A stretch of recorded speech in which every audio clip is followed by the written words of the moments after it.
Using your voice as an instrument. Using your voice as an instrument, Jeff. Thank you. Thank you, Mr. Toastmaster. My name is Jeff, and for those who don't know me, I am a software developer in Vancouver. I work for a company called SAP, and they're a big international corporation. But as a hobby of mine, I've started learning about the voice and singing. And not only is the voice helpful in speaking to address a crowd where you want to be able to make your voice carry all the way to the back of the room, it also can be used for beautiful music. So I want to ask the room here, has anyone sung before?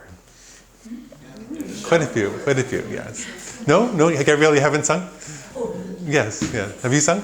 Yes, good. Some people have.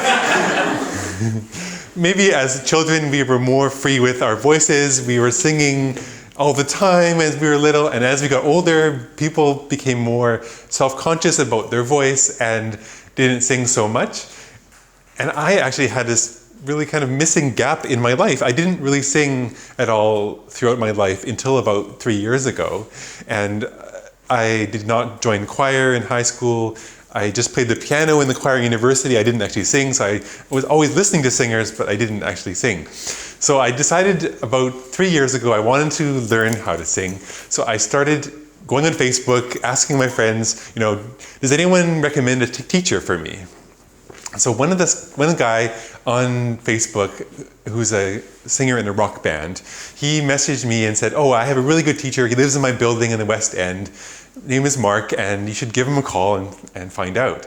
So this started my journey in singing, which has continued to this day. Mark went back to Ireland. He now lives there, but I've taken another teacher. So I'd like to share with you today, in addition to sharing my brief journey as I did, I'd like to show you 3 things about the voice that I think you will find useful. So first of all, about how the voice is a very unique instrument.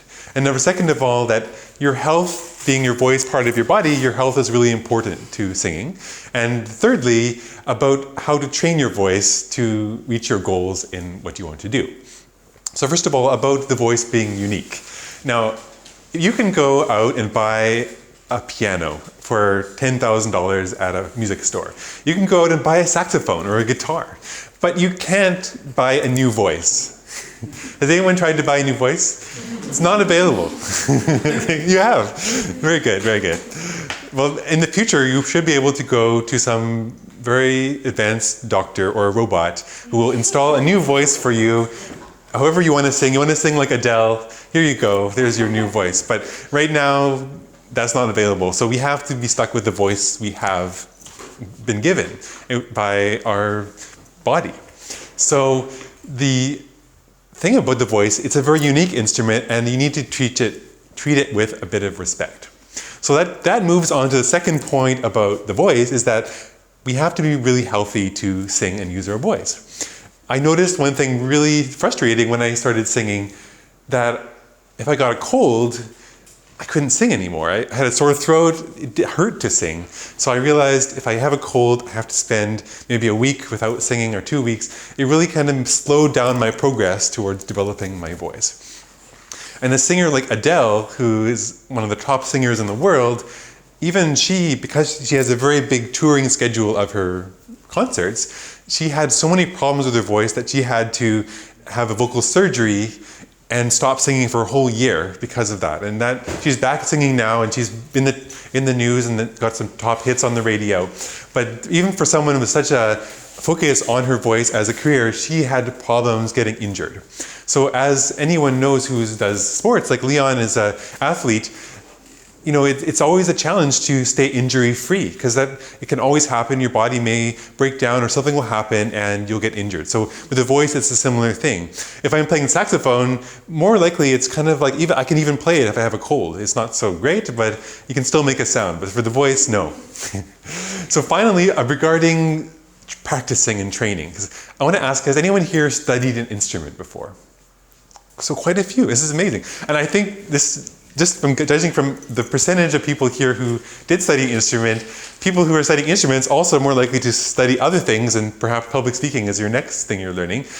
But For those of you who don't study instrument, one of the biggest components of learning an instrument is practice.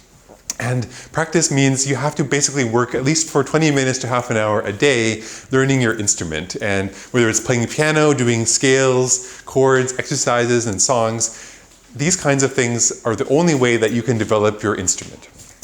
So I would like to now try something exciting with you all and show you a simple vocal exercise that I think you'll find very amusing. So this is called the lip bubble exercise, and it is a good way to warm up your voice. And by starting low, going high, and going low again, it goes through the vocal range. So I'm going to demonstrate it. It sounds kind of like a motorboat, and then I'd like you to try it. So what you got to do is you got to put your lips together and blow air through them so they kind of go bubbling like this. So, and then make it sound. So like.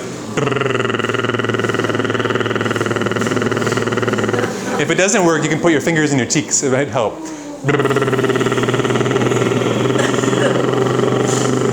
So there you go. That's pretty good. Some of you got it. It's really good. And then with the next step, start with a low sound and go high, like really high, and then back low. So like this.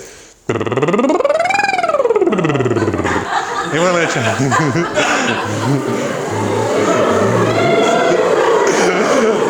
Fantastic. So my partner at home, these noises drive him crazy. I have so many other sounds that I make.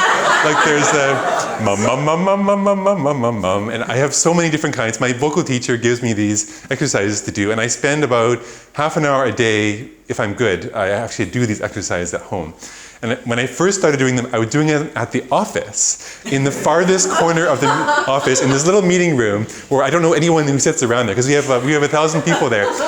And someone came in and asked me if I'm okay because they heard screaming. And so I don't do that at the office anymore, and even Tony, my partner, really hates it when I do it at home, so he usually goes out with our dog. So in summary, I've shown you 3 things about the voice. First of all, that you have a unique voice. It's a unique instrument that's yours. And secondly, the voice is connected with your health. So you have to keep your health up.